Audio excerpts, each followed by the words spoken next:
Բարի երեկո հարգելի հետևորդների, եթերում ABC լուրերի գլխավոր թողարկումն է, ես Գառնի Մութաֆյանն եմ, կարևորը նախ համառոտ։ Ընտրություն վախի և խաղաղության միջև կամ ընտրություն առանց այլընտրանքի, ինչպես են մանիպուլացնում ընտրողին նախընտրական գովազդներով։ Նույն սցենարը, նույն նպատակն ու դրան հասնելու նույն գործիքակազմը, պատերազմը գործիք ընտրություններից առաջ, ինչ է ցույց տալիս միջազգային փորձը։ ԵԱՏՄ, ինչ գինք ունենա ընտրությունը պաշտոնական Երևանի համար և ինչ ազդակներ են գալիս Մոսկվայից։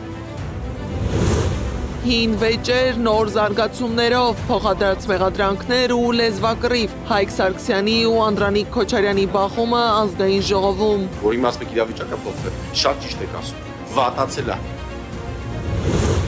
Ընդամենը մեկ ատրճանակ և ավելի քան մեկ օր թշնամու տարածքում, ինչ եղավ Իրանի ոչնչացրած ամերիկյան կործանիչի ճակատագիրը։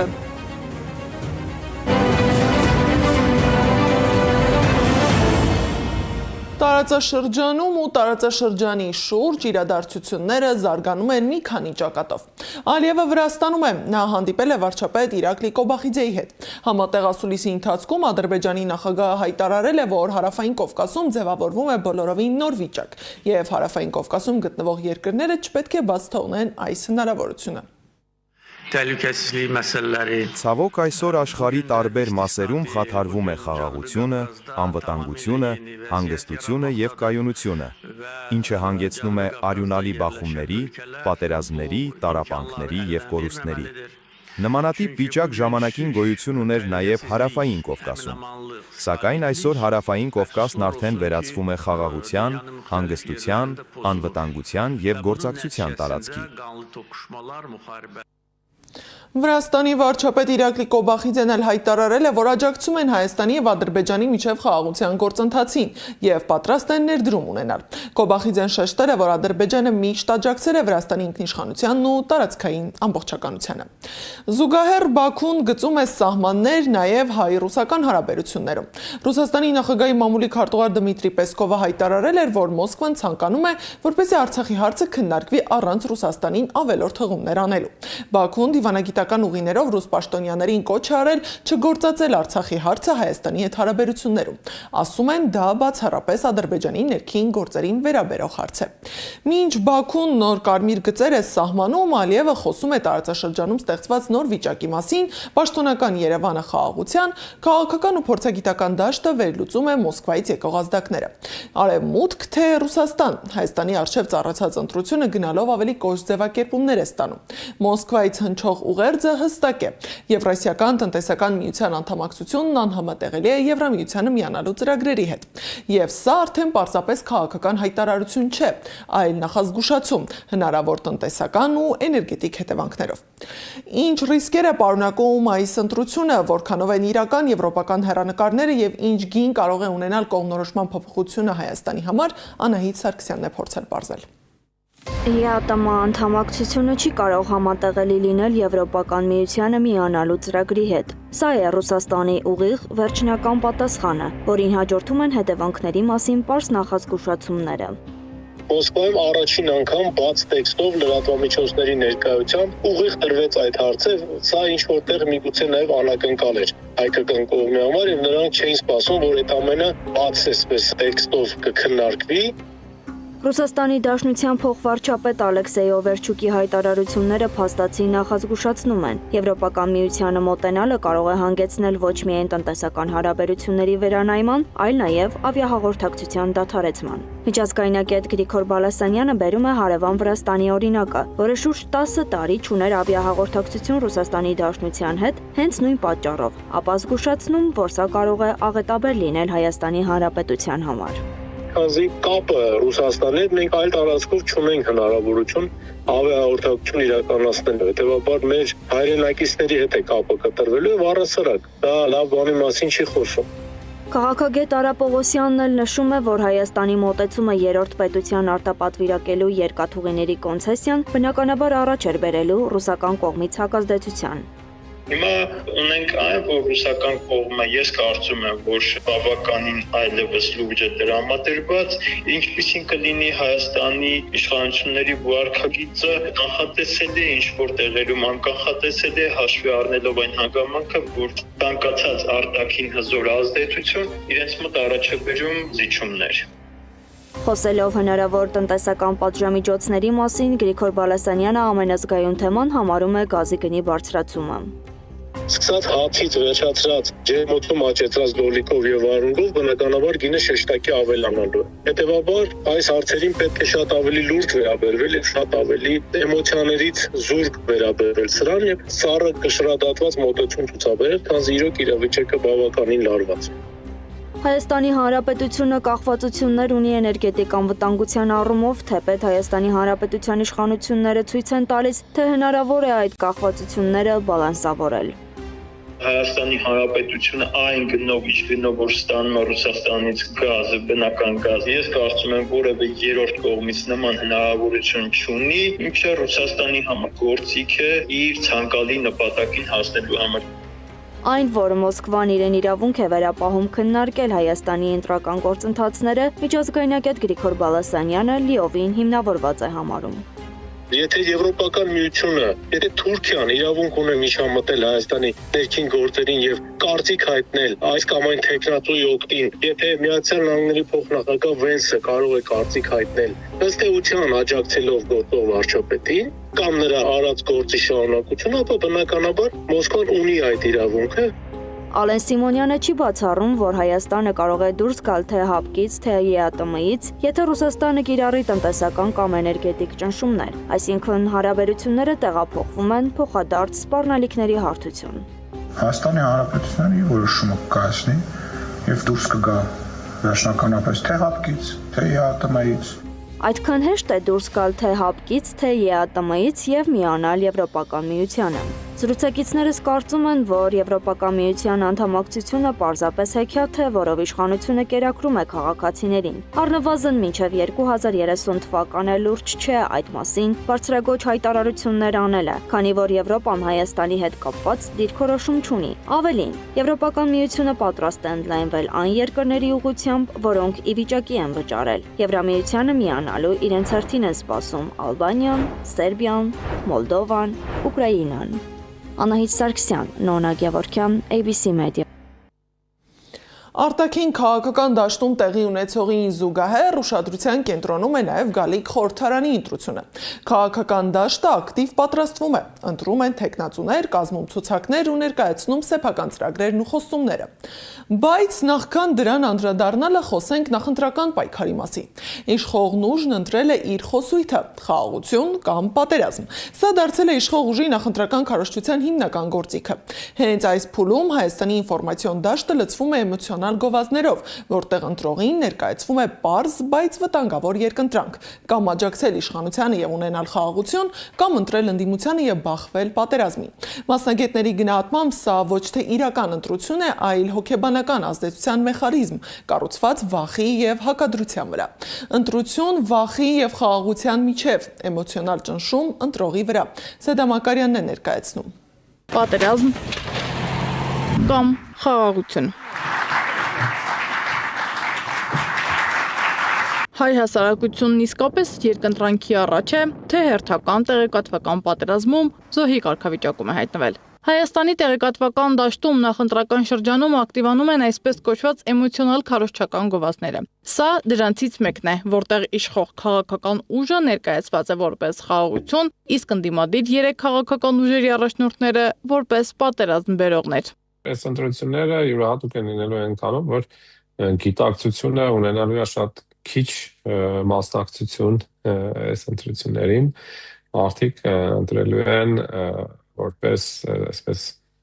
ապոկալիպտիկ ընտրություններ են լինելու։ Տեսանյութում կիրառված է դասական հակադրության մեթոդը, պնդում են մասնագետները։ Մի կողմում լուսավոր ֆոն է, մեղմ պատկեր, խաղաղության ուղերձ, մյուսում մուգ գույներ, լարված դեմքեր։ Մասնագետների խոսքով կեղծ երկընտրանքի մանիպուլյացիա է, երբ ստեղծված իրավիճակից միայն մեկ ելք է ներկայացվում։ Սա իր հերթին ազդում է մարդու ենթագիտակցության վրա։ Բոլոր կողմերը ունեն իրենց ծայրահեղ թեզերը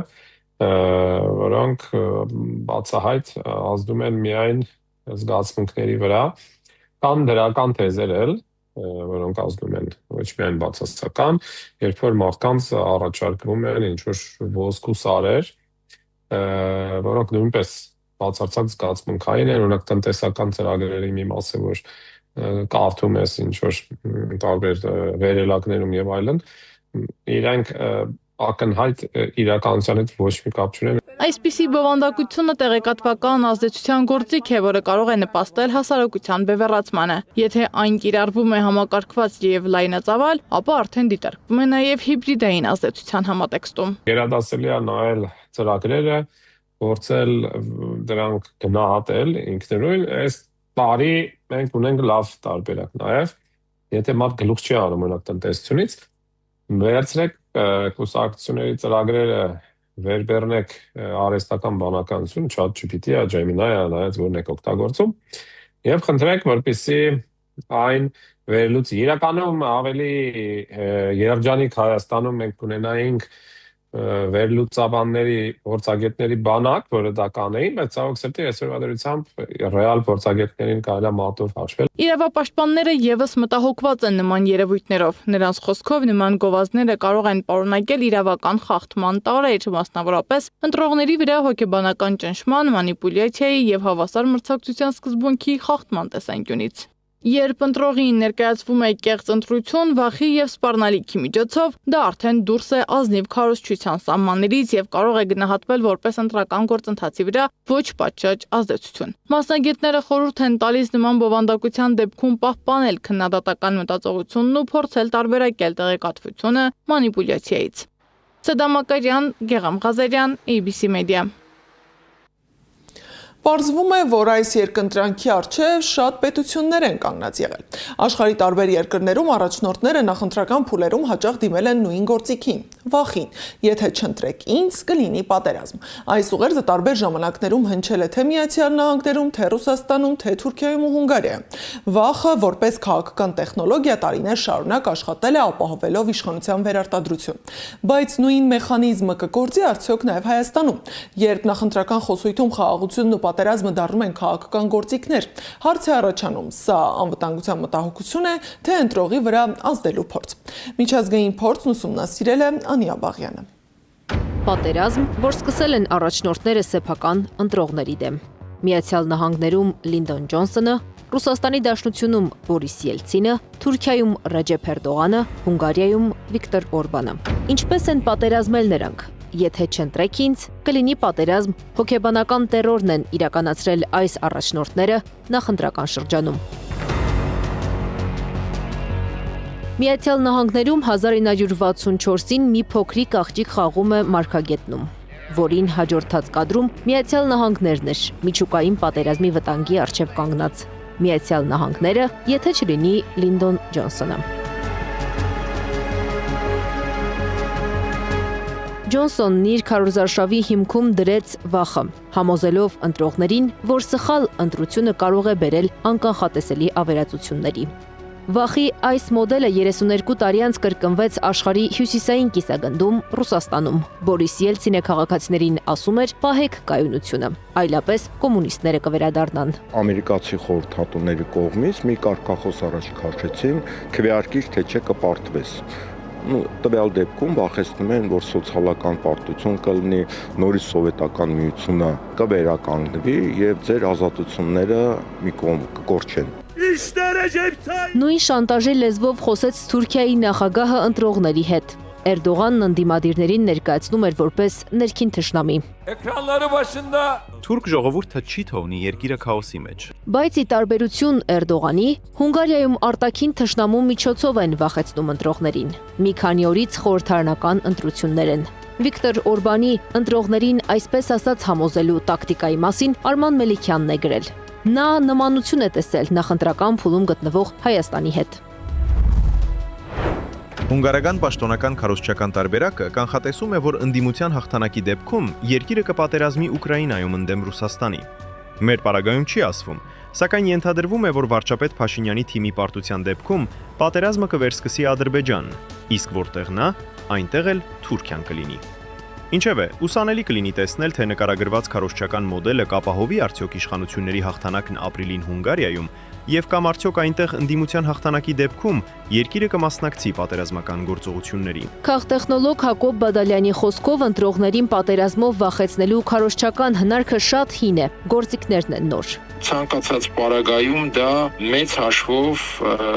խիստ վտանգավոր տեխնոլոգիա է, որ կիրառվում է սեփական հասարակության դեմ։ Եվ բացի այն, որ այդ տեխնոլոգիան կիրառվում է ինչ-որ ներքին քաղաքական նպատակներով, դա նաև տվյալ հանրությանը եւ պետությանը խոցելի է դարձնում արտաքին քաղաքականության եւ դիվանագիտության տեսանկյունից։ Չասած բազմաթիվ այլ էֆեկտներ տնտեսականից մինչև սոցիալ-հոգեբանական, որոնք պարզապես քայքայում են տվյալ հանրային եւ պետական միջավայրը ավելի երկարաժամկետ իմաստով։ Հունգարիայից բացի մյուս 3 երկրում պատերազմով վախեցնելու քարոզչական հնարկը գործել է հօգուտ գործածողի։ Ելնելու է պատերազմ սեպտեմբերին ու աղետաբեր պատերազմ։ Եթե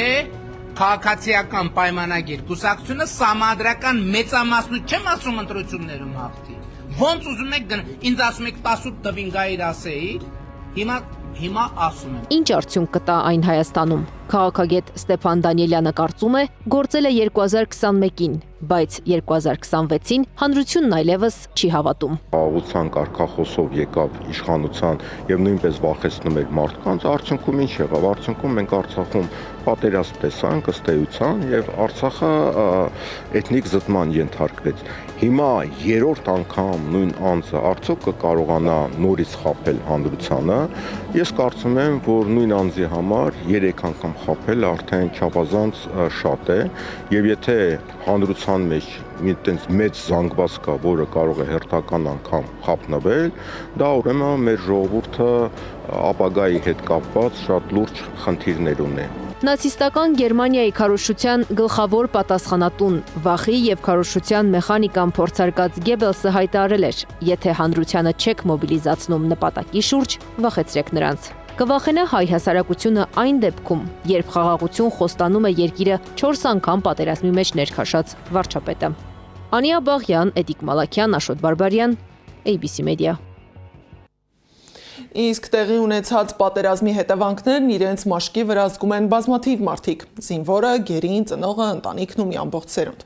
Բաքվից տարեսկզբին վերադարձած Վիգեն Էյուրջեկչյանին վիրահատել է, նրան դուրս են գրել հիվանդանոցից։ Գործընկերոջս հայտնել է Էյուրջեկչյանի որդին՝ Սերժ Էյուրջեկչյանը։ Բժիշկն ասել է, որ հայրը խնդիրներ ունի եւ պետք է 1 տարի շարունակ դեղեր ընդունի։ 1 տարի անց նորից վիրահատեն։ Հիշեցնեմ, որ Ադրբեջանից Հայաստան վերադարձած գերիներից Վիգեն Էյուրջեկչյանի սիրտն են վիրահատել։ Դեռևս Բաքվի բանտում եղած ժամանակ ընտանիքը բազմիցս խոսել է նրա առողջական վիճակի, նաև սրտի խնդիրների մասին։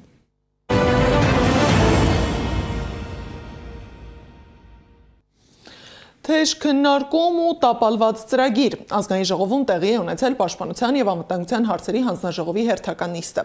Օրակարգում ԿՊ խմբակցության պատգամավոր Հայկ Սարգսյանի զինվորական ծառայության եւ զինծառայողի կարգավիճակի մասին օրենքում փոփոխություններ կատարելու մասին օրինագիծներ։ Իշխանական անդամները դեմ են քվեարկել իրենց կուսակցի նախագծին։ Հայկ Սարգսյանը ծրագրի տապալման համար մեղադրել է հանձնաժողովի նախագահ Անդրանիկ Քոչարյանին։ Նրա խոսքով, եթե թշնամին պետք է միլիարդներ ծախսեր մեր զորքը 30%-ով պակասեցնելու համար, ապա ԿՊ-ական պատգամավորը դա արել է անվճար։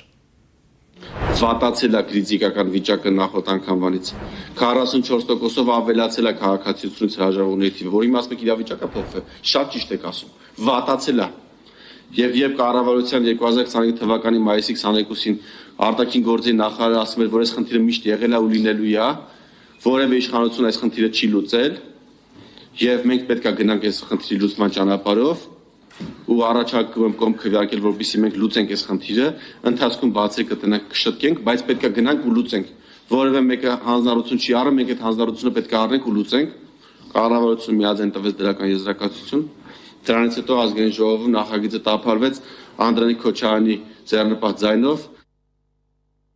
Այս նախագծի հետ կապված իշխանական պատգամավորների Հայկ Սարգսյանի ու Անդրանիկ Քոչարյանի լարվածությունը դեռ անցած տարվանից է։ Բացի այդ, վաղուց է ինչ ՔՊԱ-ականների եւ Հայկ Սարգսյանի միջով, ինչպես ասում են, սև կատու էր անցել։ Սարգսյանն ասել է, որ խորհրդարանի իշխող ֆրակցիայից դուրս չի եկել, բայց այսպես ասած ոչ բարիդրացիական հարաբերություններ ունի ՔՊԱ-ականների հետ։ Հայկ Սարգսյանը խոսել է նաեւ իր եւ Նիկոլ Փաշինյանի հարաբերություններից, նշելով, որ նրանք նախկինի պես ջերմ հարաբերություններ չունեն։ Հայկ Սարգսյանը դուրս է մնացել ՔՊ նախընտրական ցուցակից։ Սարգսյանի ու նրա եղբոր թեկնածությունը չեն հաստատել։ Արդեն հայտնի են քաղաքացիական պայմանագիր կուսակցության ցուցակի առաջատարները՝ գործող վարչապետից առանցքային նախարարներ եւ քաղաքական թիմի հիմնական դեմքեր։ Այս ցուցակը ոչ միայն անձերի հերթականություն է, այլև վերջին տարիների քաղաքական որոշումների, ձեռքբերումների ու քննադատությունների ամբողջական պատկերը։ Ովքեր են այն մարդիկ, որոնցով իշխանությունը պատրաստվում է գնալ ընտրության եւ ինչպիսի անցյալ ու գնահատականներ են նրանց ուղեկցում Սվետլանա Պետրոսյանի ռեպորտաժում։ 2026 թվականի խորհրդարանական ընտրությունում քաղաքացիական պայմանագիր կուսակցության ցուցակի առաջատարներն արդեն հայտնի են։ Առաջատարն ինչպես սպասվում էր, կուսակցության ղեկավար Նիկոլ Փաշինյանն է։ Նա շարունակում է մնալ Հայաստանի ամենակննարկվող քաղաքական գործիչներից մեկը։ 2020 թվականի նոյեմբերի 9-ի հայտարարությունը ստորագրած Փաշինյանին ընդդիմությունը մեղադրում է պարտության եւ տարածքային կորուստների համար։ Փաշինյանը մինչդեռ պնդում է, որ այդ որոշումը կանխել է ավելի ծանր հետևանքներն ու խոսում խաղաղության դարաշրջանի մասին։ Արցախը Հայաստան է հայտարարած Փաշինյանը 2021-ին վերընտրվելուց հետո Արցախը որպես Ադրբեջանի տարածք ճանաչեց։ Նրա պաշտոնավարման ընթացքում Արցախն ամբողջությամբ հայաթափվեց։ Երկրորդ համարը արտաքին գործերի նախարար Արարատ Միրզոյանն է։ 2020 թվականի նոյեմբերի 9-ի գիշերվա իրադարձություններից հետո Միրզոյանը հայտնվել է հանրային բողոքի ալիքի կենտրոնում։ Պատերազմից հետո Հայաստանի արտաքին գերատեսչության ղեկավար նշանակված Միրզոյանի գործունեությունը կապվում է Ադրբեջանի եւ Թուրքիայի հետ հարաբերությունների կարգավորման գործընթացի հետ։ Ավելի վաղ Վատիկանում Հայաստանի նախկին դեսպան Միքայել Մինասյանը փաստաթուղթ էր հրապարակել, որում նշվել էր, որ Միրզոյանը Թուրքիայի գործակալ է Օմեգա ծածկանունով։ Արարատ Միրզոյանի արձագանքը չէր ուշացել։ Նա Facebook-յան իր պաշտոնական էջում այդ տեղեկությունը ցնդաբանություն էր որակել եւ շարունակել պաշտոնավարումը։ Ցուցակի առաջին կին ներկայացուցիչը Անահիտ Ավանեսյանն է։ Նիկոլ Փաշինյանի առաջարկով եւ Արմեն Սարգսյանի հրամանով նախարար նշանակված Անահիտ Ավանեսյանը քաղաքացիական իրավունքի մասնագետ է։ Ի դեպ Հայաստանի պատմության մեջ առաջին անգամ է առողջապահության նախարար նշանակվել ոչ թե բժիշկ կամ հանրային առողջության կազմակերպիչ, այլ իրավաբան։ Մամուլի տեղեկությունների համաձայն Անահիտ Ավանեսյանը միաժամանակ կապված է նաև աշխատանքի եւ սոցիալական հարցերի նախարար Արսեն Թորոսյանի հետ։ Նրա ամուսինը Ստեփան Ավանեսյանը համատեղ բիզնես շահեր ունի Թորոսյանի հետ։ 2020 թվականի մարտի 9-ին հետքպարբերականը գրել է, որ Անահիտ Ավանեսյանի ամուսնուն պատկանող Արմֆարմացիա ընկերությունը վերջին տարիներին կնքել է 240 պայմանագիր 44 պետական կառույցի հետ, ընդհանուր մոտ 667 միլիոն դրամ արժողությամբ, որի կեսից ավելին 137 պայմանագիրը արդեն Ավանեսյանի փոխնախարար եղած ժամանակ։ Ցուցակի 4-րդ հորիզոնականում պաշտպանության նախարար Սուրեն Պապիկյանն է։ Մինչև 2018 թվականը դասախոսական աշխատանքով զբաղված Պապիկյանը Թավշյա հեղափոխության առանցքային երիտասարդ դեմքերից մեկն էր։ Եղել է նախ տարածքային կառավարման եւ զարգացման նախարար, ապա հետպատերազմյա փուլում ստանձնել է պաշտպանության նախարարի պաշտոնը։ Ի դեպ Պապիկյանի զինվորական ծառայությունը հարթ չի ընթացել։ Նա ազատազրկման է դատապարտվել հրամանատարին դանակահարելու համար։ Ցուցակի հնգյակը եզրափակում է էկոնոմիկայի նախարար նախկին հանրապետական Գևորգ Պապոյանը։ Վերջինս մինչև 2018 թվականը անդամակցել է հանրապետական կուսակցությանը, ապա միացել է վարչապետ Նիկոլ Փաշինյանի առաջնորդած քաղաքացիական պայմանագրին։ Նա եղել է ազգային ժողովի падգամավոր, ապա նշանակվել է էկոնոմիկայի նախարար, փոխարինելով Վահան Քերոփյանին։ 6-րդ հորիզոնականում արդարադատության նախարար Սրփուի Գալյանն է, ցուցակի երկրորդ կին ներկայացուցիչը։ 34-ամյա նախարարը մասնագիտությամբ իրավաբան է։ 2019-ից եղել է արդարադատության նախարար, ապա գլխավոր դատախազի տեղակալ, որը համակարգում էր ապօրինի ծագում ունեցող գույքի բռնագանձման ոլորտը։ Ցուցակում հաջորդը Ռուբեն Ռուբինյանն է։ Նա ՔՊ շարքերը համալրել է նախքան հեղափոխությունը, կուսակցության հիմնադիրներից է։ 2018 թվականի մայիսին Ռուբեն Ռուբինյանը նշանակվել է փոխարտգործնախարար, 7 ամիս անց դարձել է ազգային ժողովի փոխխոսնակ։ 2021 թվականից հայ-թուրքական հարաբերությունների հարցով բանագնացն է։ Հեղափոխությունից առաջ մի քանի ամիս Ռուբեն Ռուբինյանը ապրել էր Ստամբուլում։ Հետազոտություն էր իրականացրել Հրանտ Դինք հիմնադրամի Հայաստան-Թուրքիա փորձի փոխանակման նախագծի շրջանակներում։ Իսկ մինչ այդ սովորել է Լոնդոնի համալսարանական քոլեջում եւ Լեհաստանի Յագելոնյան համալսարանում։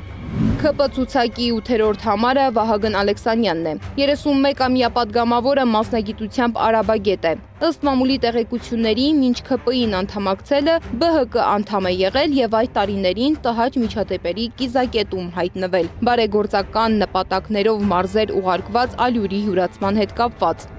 Ցուցակում հաջորդը Ալխազ Ղազարյանն է։ Ծննդով Գեղարքունիքի Վաղարշեն գյուղից է Ղազարյանը։ Քաղաքական կարիերան սկսել է 35 տարեկանում դառնալով падգամավոր քաղաքացիական պայմանագրի համապատասխան ցուցակով։ Մինչ այդ ճարտարագիտության մագիստրոս Ղազարյանը գիտության ոլորտում է աշխատել։ Ասեք թող կպնի իր գործերին կարճ։ Արայիկ Հարությունյան Գյումրիից Երևան քայլած հեղափոխականների թվում էր ՔՊ ցուցակի տասնյակը եզրափակող Արայիկ Հարությունյանը։ Նա իշխանափոխությունից հետո նշանակվեց ԿԳՄՍ նախարար։ Հենց նրա պաշտոնավարման օրերին հայ եկեղեցու պատմություն առարկան հանվեց դպրոցական ծրագրից։ Իսկ բուհ ընդունվելու համար ոչ հումանիտար հոսքերում հայագիտական առարկաները դարձան ոչ պարտադիր։ Այժմ կառավարության աշխատակազմի ղեկավարի պաշտոնը զբաղեցնող Հարությունյանը միաժամանակ ընդգրկված է բազմաթիվ պետական եւ մշակութային կառույցներում։ Armenpress-ի լիազոր ներկայացուցիչ, կառավարման ակադեմիայի խորհրդի նախագահ, Մատենադարան եւ Հայոց ցեղասպանության թանգարան ինստիտուտի հոգաբարձուների խորհրդի անդամ։ Սվետլանա Պետրոսյան, ABC Media։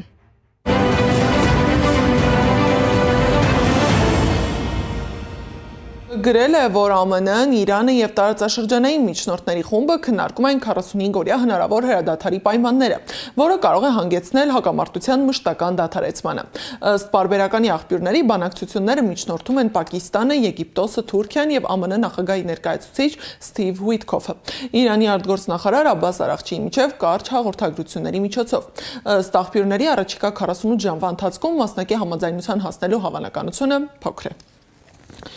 Այս գիշեր ԱՄՆ-ի եւ Իսրայելի հարվածների պատճառով զոհվել է Իրանի Իսլամական հեղափոխության պահապանների կորպուսի հետախուզության ղեկավար Մաջիդ Խաթամին։ Թասնիմ գործակալության փոխանցմամբ գեներալը անվտանգության համակարգում ծառայել է գրեթե կես դար եւ մեծ դեր է ունեցել Իրանի հետախուզության կառույցների զարգացման գործում։ Խաթամին Իրանի Իսլամական հեղափոխության պահապանների կորպուսի հետախուզությունը ղեկավարում էր անցյալ տարվա ամռանից։ Նա այդ պաշտոնում փոխարինել էր Մոհամմադ Քազեմիին, որը զոհվել էր Իսրայելի հետ 12-օրյա պատերազմի ժամանակ։ Իրանի առողջապահության նախարարությունը հայտարարել է, որ Թեհրանում պատերազմի սկզբից ի վեր թշնամու հարձակումների պատճառով ոչնչացվել է 8 հիվանդանոց, 54 շտապ օգնության կենտրոն, 46 բժշկական կենտրոն, 216 առողջապահական կենտրոն եւ 41 շտապ օգնության մեքենա։ Ընդամենը մեկ ատրճանակ, լեռնային թաքստոց եւ ավելի քան 1 օր թշնամու տարածքում։ Ամերիկյան կործանիչի ոչնչացումից սկսվեց ժամանակի դեմ մրցավազք փրկելու Իրանի տարածքում հայտնված անոթ օդաչուներին։ Մինչ Թեհրանը փորձում էր առաջինը հասնել նրանց, Վաշինգտոնը գործի դրեց իր ամբողջ ռազմական ու հետախուզական ռեսուրսը։ Ինչպես հայտնվեց ԱՄՆ ռազմաօդային ուժերի սպան Իրանի խորքում, ինչպես հաջողվեց նրան խուսափել գերի ընկնելուց եւ ովքեր էին ներգրավված այս լայնածավալ փրկարարական գործողության մեջ, Զարա Սարգսյանի ռեպորտաժում։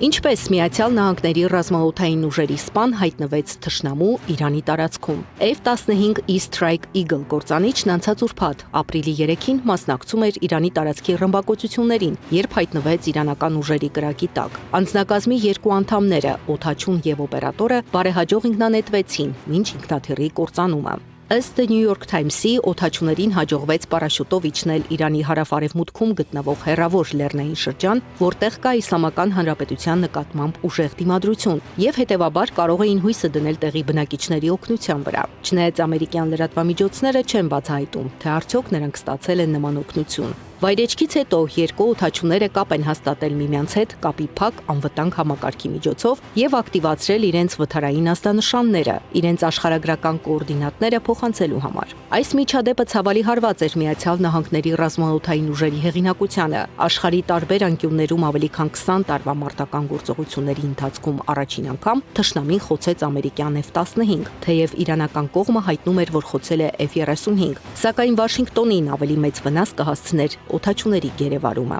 Հետևաբար, ամերիկյան ռազմաքաղաքական ղեկավարությունը սկսեց լայնածավալ փրկարարական գործողություն։ Օդաչուն արագորեն գտնվեց եւ տարհանվեց ինքնանետվելուց մի քանի ժամ անց։ Ինչպես հաղորդում է Axios-ը, հումանելով իր սեփական աղբյուրներին, այս գործողության ընթացքում Իրանը հարձակվեց ամերիկյան Black Hawk ուղղաթիռի վրա։ Անձնակազմի անդամները վիրավորվեցին, սակայն ուղղաթիռը կարողացավ շարունակել թռիչքը եւ անվտանգ հասնել իրանցի զինվորականների կողմից չվերահսկվող տարածք։ Իսկ ահա ԱՄՆ ռազմաօդային ուժերի երկրորդ սպայի որոնումները եւ տարհանումը տևեց ավելի քան 1 օր։ Ըստ լրատվամիջոցների, սպան ԱՄՆ ռազմաօդային ուժերի գնդապետը վիրավորվել է ինքնանետման եւ վայրեջքի ժամանակ եւ թաքնվել լեռան ճեղքում մինչեւ օգնության ժամանումը, այնտեղից հաղորդելով իր գտնվելու վայրը։ Զենքից նրա մոտ եղել է միայն ատրճանակ։ Փրկարարական գործողությունը բացառիկ էր իր մասշտաբով եւ արագությամբ։ Այդ են վկայում ամերիկյան եւ արտասահմանյան լրատվամիջոցների աղբյուրները։ Գործողությանը մասնակցել են հարյուրավոր զինվորականներ, տասնյակ մարտական ինքնաթիռներ եւ օղաթիռներ, ինչպես նաեւ կիբերանվտանգության, տիեզերական եւ այլ հետախուզական միջոցներ։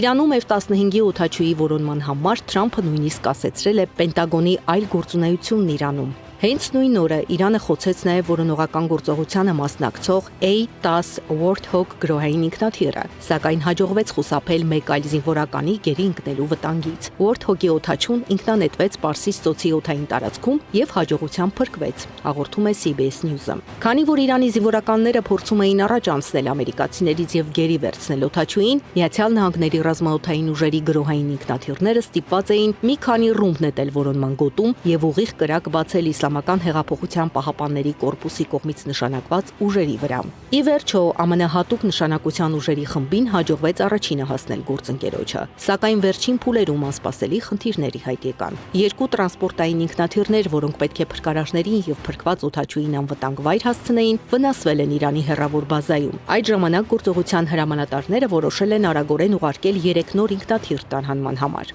իսկ երկու վնասված ինքնաթիռները պայթեցվել են, որպեսզի դրանք չընկնեն իրանցիների ձեռքը։ Արդյունքում փրկարարական ինքնաթիռներն Իրանից մեկնել են Քուվեյթ, յուրաքանչյուրը մի փոքր հետ մնալով մյուսից։ Առաքելությունն ավարտվել է ապրիլի 4-ի կեսգիշերից կարճ ժամանակ առաջ, եւ բոլոր ամերիկյան ուժերը լքել են Իրանի օդային տարածքը։ Փրկված սպան այժմ անվտանգ վայրում է։ Օդաչուի փրկության գործում անմիջականորեն ներգրավված է եղել նաեւ կենտրոնական հետախուզական վարչությունը,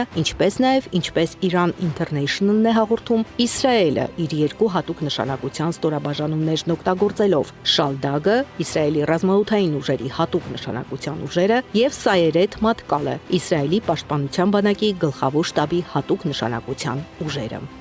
Զարա Սարգսյան, Նոնա Գևորքյան, ABC Media։ Եվ վերջում, ԱՄՆ նախագահ Դոնալդ Թրամփը 2027 թվականի ֆինանսական տարվա իր առաջարկած բյուջեի շրջանակում ցանկանում է $152 միլիոն հատկացնել հայտնի Ալկատրազ բանտի վերաբացման համար։ Ռոք անունով հայտնի վայրը մի ժամանակ համարվում էր Ամերիկայի ամենահայտնի բանտերից մեկը, սակայն վերջին տարիներին այն ծառայել է որպես զբոսաշրջային տեսարժան վայր։ Թրամփը ցանկանում է բյուջեից գումար տրամադրել Ալկատրասը որպես ժամանակակից անվտանգ բանտ վերակառուցելու համար։ Ալկատրասի դաշնային բանտն ի սկզբանե նախատեսված է եղել վտանգավոր հանցագործների եւ նրանց համար, ովքեր փորձել են փախչել նախկին կալանավայրերից։ Բանտը փակվել է 1963 թվականին, դառնալով զբոսաշրջային վայր։ Այս ժամի համար նախատեսել էինք այսքանը, շարունակեք հետևել մեզ YouTube-ում, Facebook-ում, Telegram-ում, WhatsApp-ում, Instagram-ում, TikTok-ում կամ այցելեք մեր պաշտոնական կայք www.abcmedia.am։ Լուրերի ամփոփիչ թողարկումը ժամը 21-ին է։